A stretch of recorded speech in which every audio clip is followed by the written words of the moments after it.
News, सच जरूरी है। नमस्कार, एमएनएस न्यूज लाइव में आप सभी का स्वागत है। मैं हूं आपके साथ अर्शद अंसारी। आइए देखते हैं देश और दुनिया की तमाम खबरें। दुनिया में फिर बजा पीएम मोदी का डंका। भोपाल में बोले पीएम मोदी, मेरी छवि खराब करने की कोशिश की जा रही है। बिहार पहुंचे केंद्रीय मंत्री अमित शाह। आइए देखते हैं खबरें विस्तार से। दुनिया में फिर बजा पीएम मोदी का डंका। अप्रूवल रेटिंग में दुनिया की महाशक्तियों को पछाड़ा। जी हाँ, दुनिया की सबसे बड़ी महाशक्ति भले ही अमेरिका हो, लेकिन जब बात सबसे ताकतवर नेता की आती है तो भारत के प्रधानमंत्री नरेंद्र मोदी के सामने कोई टिकता नजर नहीं आता है। जी हाँ, मॉर्निंग कंसल्ट की ओर से जारी की गई ग्लोबल लीडर अप्रूवल लिस्ट में पीएम नरेंद्र मोदी ने एक बार फिर से टॉप किया है। जी हाँ, पीएम मोदी को 76% अप्रूवल रेटिंग मिली है। वहीं 61% अप्रूवल रेटिंग के साथ मेक्सिको के राष्ट्रपति एंड्रेस मैनुअल लोपेज ओब्रेडोर इस लिस्ट में दूसरे नंबर पर है। जी हाँ, मॉर्निंग कंसल्ट की इस लिस्ट में तीसरे पायदान पर ऑस्ट्रेलिया के प्रधानमंत्री एंथनी अल्बनीज है। जी हाँ, उन्हें 55% की ग्लोबल लीडर अप्रूवल रेटिंग मिली है। वहीं इटली की पीएम जॉर्जिया मेलोनी को 49% की अप्रूवल रेटिंग मिली है। जी हाँ, मेलोनी इस लिस्ट में चौथे नंबर पर काबिज हुई है। जी हाँ, ग्लोबल लीडर अप्रूवल रेटिंग की लिस्ट में ब्राजील के राष्ट्रपति लुला डी सिल्वा को जॉर्जिया मेलोनी की तरह ही 49% की रेटिंग मिली है। जी हाँ, महाशक्ति अमेरिका के राष्ट्रपति बाइडेन को मिला 6वां स्थान। जी हाँ, विश्व की सबसे बड़ी महाशक्ति कहलाने वाले अमेरिका के राष्ट्रपति Joe Biden global leader approval rating की लिस्ट में 6वें नंबर पर है। जी हाँ, बाइडेन को केवल 41% की अप्रूवल रेटिंग मिली है। वहीं कनाडा के पीएम जस्टिन ट्रूडो को 39% अप्रूवल रेटिंग के साथ 7वें नंबर पर रखा गया। जी हाँ, 10वें नंबर पर ब्रिटेन के पीएम ऋषि सुनक है। जी हाँ, उनकी ग्लोबल लीडर अप्रूवल रेटिंग 34% है। स्पेन के PM Pedro Chavez leader approval rating 34% है। स्पेन के पीएम पेड्रो सांजेव को 38% अप्रूवल रेटिंग मिली है और वो इस लिस्ट में 8वें नंबर पर है। जी हाँ, अमेरिका कंपनी है morning consult. PM Narendra Modi को ग्लोबल लीडर्स के बीच सबसे ताकतवर बनाने वाली मॉर्निंग कंसल्ट एक अमेरिका कंपनी है। जी हाँ, ये कंपनी 2014 में नरेंद्र मोदी के प्रधानमंत्री बनने वाले साल में ही शुरू हुई थी। इस कंपनी का काम वैश्विक स्तर पर डेटा इंटेलिजेंस का है। जी हाँ, मॉर्निंग कंसल्ट को सबसे तेज ग्रोथ करने वाली टेक्नोलॉजी बेस्ड कंपनी माना जाता है।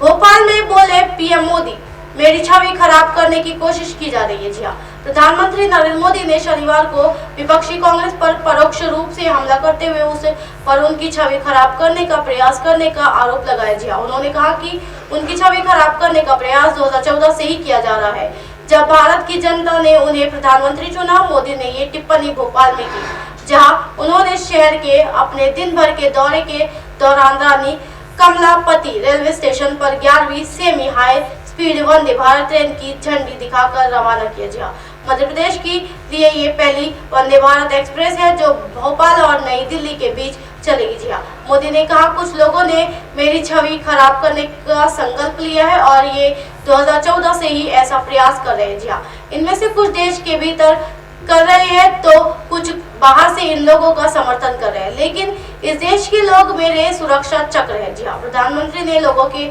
से अपील की है कि वे उन लोगों को झांसे में न आए और उनकी सरकार के विकासपरक दृष्टिकोण का समर्थन करें।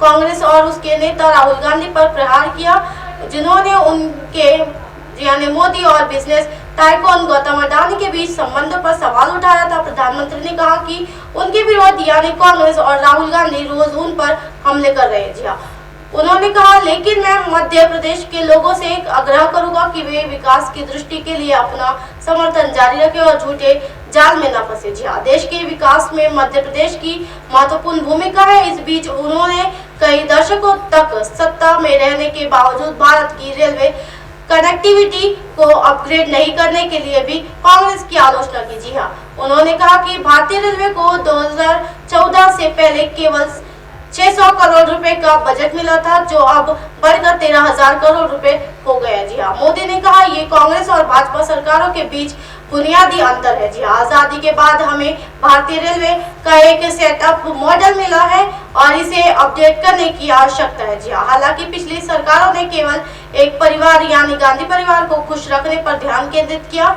मध्य प्रदेश के लोगों को पहली वंदे भारत ट्रेन का तोहफा देने हुए पीएम मोदी ने कहा कि भारत के इतिहास में शायद ये पहली बार होगा कि एक प्रधानमंत्री एक ही रेलवे स्टेशन पर कम समय में 2 बार आए। जी हाँ, विशेष रूप से भोपाल के 2 रेलवे स्टेशनों में से एक हबीबगंज को विश्व स्तर की सुविधाओं के साथ पुनर्विकास किया गया था और इसका नाम बदलकर नवंबर 2021 में प्रधानमंत्री नरेंद्र मोदी ने गौड़ी क्वीन रानी कमलपति के नाम पर रखा था।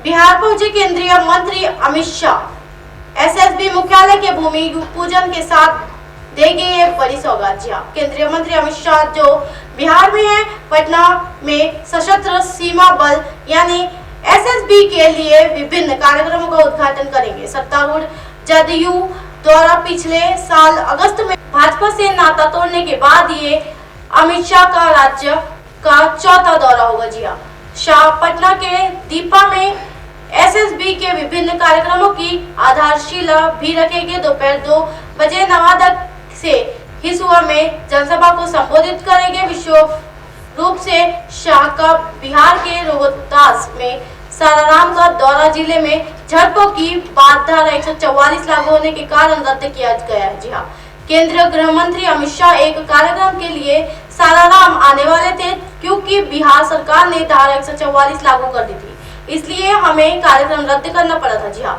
हम इस तरह का आयोजन कैसे कर सकते हैं? प्रदेश भाजपा अध्यक्ष सम्राट चौधरी ने शनिवार को ये बात कही। 31 मार्च को रामनवमी समारोह के बाद 2 समूहों के बीच झड़पों के कारण कस्बे में धारा 144 लागू कर दी गई थी। शाह के निर्धारित कार्यक्रम के अनुसार रविवार को मवाना में एक जनसभा को संबोधित करेंगे। बिहार पुलिस ने आज कहा कि सासाराम और नालंदा जिले के बिहार शरीफ में स्थित पूरी तरह सामान्य और नियंत्रण में है। शाह 2 दिवसीय दौरे पर बिहार आएंगे, जिस दौरान उनके आगामी लोकसभा चुनाव के मद्देनजर रणनीति बनाने के लिए पार्टी के वरिष्ठ नेताओं के साथ बैठक करने की संभावना है। जी हाँ, शुक्रवार को रामनवमी उत्सव के दौरान भड़के सांप्रदायिक तनाव के बाद रोहतास और नालंदा जिलों के मुख्यालय सासाराम और बिहार शरीफ शहरों में निषेधाज्ञा लागू कर दी गई है।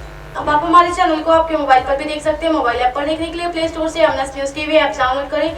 इंस्टा, लिंक, ट्विटर, हाईकुक, फेसबुक और कई सोशल मीडिया के प्लेटफॉर्म पर हमारा चैनल उपलब्ध है।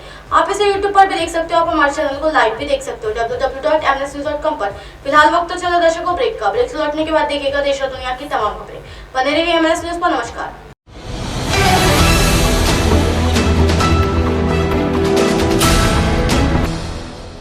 ये है एमएनएस न्यूज नेटवर्क और आप देख रहे हैं एमएनएस न्यूज।